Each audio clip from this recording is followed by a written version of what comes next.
అరే వాల్యూమ్ బెటరా. ఇంట్లో ఎవడో పోయాడు, ఏడాది పాటు ఏం చేయదు. ఎక్కడి నుంచి వచ్చింది ఈ సామెత? 12 రోజులేనండి. 12 రోజులే. 13వ రోజు నుంచి మామూలుగా అన్ని యజ్ఞయాగాదులు కూడా చేసుకోవచ్చు. ఏ శాస్త్రంలో లేదలా. ఏడాది మైల ఎవడు చెప్పాడో తెలియదు. చేసే పనులు ఎగ్గొడ్డ.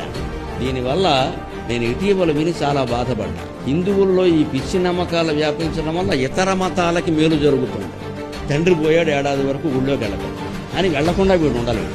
ఏదో పాపం అనారోగ్యం వస్తుంది, బాధ వస్తుంది, అప్పటికే వెళ్ళే అలవాటు ఉంటుంది. వారం వారం వెళ్ళకపోతే మనస్సు పీకేస్తుంది. ఈ దశలో అవతలవాడు వస్తాడు, దా అంటాడు, అంతే కొబ్బరి నుండి అత్తడు తీసుకెళ్ళిపోతాడు. జరుగుతున్న భాగవతం చెబుతాడు. మనం ఈ పిచ్చి నమ్మకాలు పెట్టుకుని పిచ్చి నియమాలు పెట్టుకోవడం వల్ల అవతల వాళ్ళు బాగుపడుతున్నాడు. మత మార్పుడు బ్రహ్మాండంగా జరుగుతుంది. ఏడాది పాటు వీడు గుళ్ళోకి వెళ్ళగానే అవతలకి వెళ్తాడు. ఆయన ఏమంటాడు, మాకు అవన్నీ ఏం లేవు, నువ్వు వచ్చే అంచేత నేను బద్దలు కూడా చెప్తున్నా, మనకు కూడా అవన్నీ ఏమి లేవు, హాయిగా వెళ్ళండి గుళ్ళోకి. అందుకని మతం మారడం అంటే తల్లిని మార్చేయడమే, తండ్రిని మార్చేయడమే. తస్మాత్ జాగ్రత్త, తస్మాత్ జాగ్రత్త.